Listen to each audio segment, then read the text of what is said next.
Effectivement, on devait fermer le marché financier dès les premières chutes qu'ils ont subies vers la fin février 2020. Pourquoi on devait fermer le marché financier? Parce que d'un seul coup, les marchés financiers ont perdu la visibilité sur l'avenir. Et on sait qu'une des fonctions des marchés financiers est de proposer les prix efficients. Et cette efficience était perdue. C'est-à-dire les prix n'étaient plus justes, ne représentaient rien de la réalité. Et c'est pourquoi on devait fermer les marchés financiers. En fermant les marchés financiers, on pourrait éviter deux choses.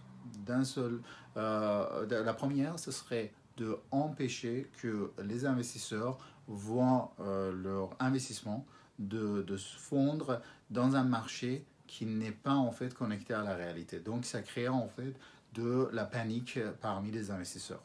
Donc ils ont déserté le marché. Alors ça a entraîné la deuxième chose, c'est-à-dire que le marché était livré, en absence des investisseurs long terme, était livré aux spéculateurs court-termistes qui ont même en plus poussé les prix vers le bas. Alors ces deux choses a fait qu'on avait vraiment des chutes des prix en cascade durant les 2 mois qui ont suivi les premières crises.